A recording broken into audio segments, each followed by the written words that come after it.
நாளைக்கான வீடியோக்கான ப்ரோமோ தாங்க வந்திருக்கு. ப்ரோமோ வந்து சூப்பரா இருந்துச்சு அப்படின்னு தாங்க சொல்லணும். அதாவது நம்ம இந்திரா வந்து கிட்டத்தட்ட உண்மையெல்லாம் கண்டுபிடிச்சிட்டாங்க அப்படின்னு தாங்க சொல்லணும். அதெல்லாம் பார்க்குறவங்க நம்ம சேனலை மட்டும் மறக்காமல் லைக் அண்ட் சப்ஸ்கிரைப் மட்டும் பண்ணிடுங்க. இந்திரா வந்து ரொம்ப மன உளைச்சல்ல யோசிச்சுக்கிட்டே இருக்காங்க.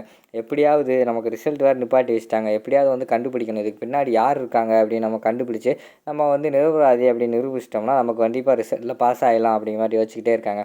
சரி, இந்த நேரத்தில் வந்து நம்ம கல்யாணியோட உதவி தேவைப்படுது அப்படின்னு சொல்லிட்டு கல்யாணி இருந்தாங்களா அவங்களோட ஃப்ரெண்டு சென்னையில், அவங்களுக்கு வந்து கால் பண்ணுறாங்க. கல்யாணி நீ எங்கே இருக்க அப்படிங்கிற மாதிரி கேட்காங்க.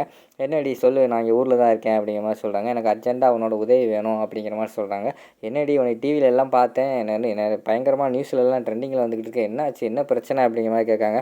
அதான் கல்யாணி உன்னோட ஹெல்ப் கேட்டிருக்கேன், நீ கொஞ்சம் வாரையா அப்படிங்கிற மாதிரி சொன்னோடனே சரி நான் கிளம்பி வந்துடுறேன் அப்படின்னு சொல்லிட்டு அவங்களும் காஞ்சிபுரத்துக்கு வந்திருக்காங்க. அடுத்து நம்ம கல்யாணி இந்திராவும் சேர்ந்து நம்ம இந்திராவோட நியூஸ் போட்டாங்கல்ல அந்த ஒரு டிவி சேனலுக்கு வந்து போகிறாங்க. அங்கே வந்து ஒரு ஒரு பொண்ணை வந்து பார்த்தோன்னே இந்திராவுக்கு வந்து யோசனை வருது. இந்த பொண்ணை நம்ம எங்கேயோ பார்த்தோமே, அன்றைக்கி நம்ம இன்டர்வியூக்கு நம்ம அன்றைக்கி வீட்டில் வந்து போலீஸ் அரெஸ்ட் பண்ணும்போது இந்த பொண்ணு வந்து வந்திருந்ததில்ல அப்படின்னு சொல்லிட்டு அந்த பொண்ணை கூப்பிட்டு பேசுகிறாங்க. நீங்கள் தானே அன்றைக்கி போலீஸ் எல்லாம் எங்கள் வீட்டுக்கு வந்திருந்தப்ப நீங்கள் தானே அன்றைக்கி வந்து ப்ரெஸ்ஸுன்னு சொல்லிட்டு என்கிட்ட கேள்வியெல்லாம் கேட்டுக்கிட்டு இருந்தீங்க அப்படிங்கிற மாதிரி இந்திரா சொல்கிறாங்க. ஆமாம் மேடம் அப்படிங்கிற மாதிரி அந்த பொண்ணு சொல்கிறாங்க. சரி, நீங்கள் இங்கே தான் வேலை பார்க்குறீங்களா அப்படிங்கிற மாதிரி கேட்காங்க. ஆமாம், நான் இங்கே தான் ஜூனியர் அசிஸ்டண்ட்டாக வேலை பார்த்துக்கிட்டு இருக்கேன் அப்படிங்கிற மாதிரி சொல்லிகிட்டு இருக்காங்க.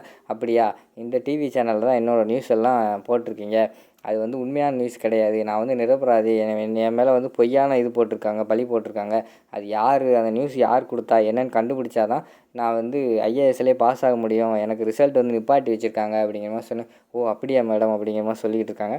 பக்கத்தில் கல்யாணி இருக்காங்க, அவங்களும் சொல்கிறாங்க. ஆமாம் மேடம், இவ நல்லா படிப்பா இந்திரா, இவ படித்து பாஸ் ஆனால் தான் இந்த ஊருக்கே நல்ல பெருமை கிடைக்கும், தயவுசெய்து ஹெல்ப் பண்ணுங்கள் மேடம் அப்படிங்கிற மாதிரி வந்து கல்யாணி சொல்கிறாங்க. சரி மேடம், என்னால் முடிஞ்ச ஹெல்ப்பை நான் வந்து பண்ணுறேன், ஆனால் டேரெக்டாக என்னால் எந்த ஹெல்ப்பும் பண்ண முடியாது, நான் வந்து பின்னாடி ஏதாவது உங்களுக்கு முடிஞ்ச ஹெல்ப்பை பண்ணுறேன் அப்படிங்கிற மாதிரி சொல்கிறாங்க.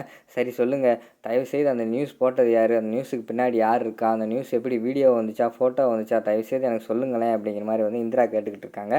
மேடம், இந்த நியூஸ் போட்டது வந்து ராஜேஷ்னு ஒருத்தர், அவர் தான் அந்த நியூஸ் வந்து போட்டார், அவர் கொடுத்தவர் வந்து வேற ஒருத்தர் அப்படிங்கிற மாதிரி சொல்லிக்கிட்டு இருக்காங்க. அது யார் அப்படிங்கிற மாதிரி வந்து நம்ம இந்திரா வந்து கேட்காங்க. அவங்கள பார்த்தீங்களா அப்படின்னு கேட்டதுக்கு ஆமாம் மேடம், அன்றைக்கி நான் 2 பேரையும் தான் பேசிக்கிட்டு இருக்கும்போது பார்த்தேன் அப்படிங்கிற மாதிரி சொல்கிறாங்க.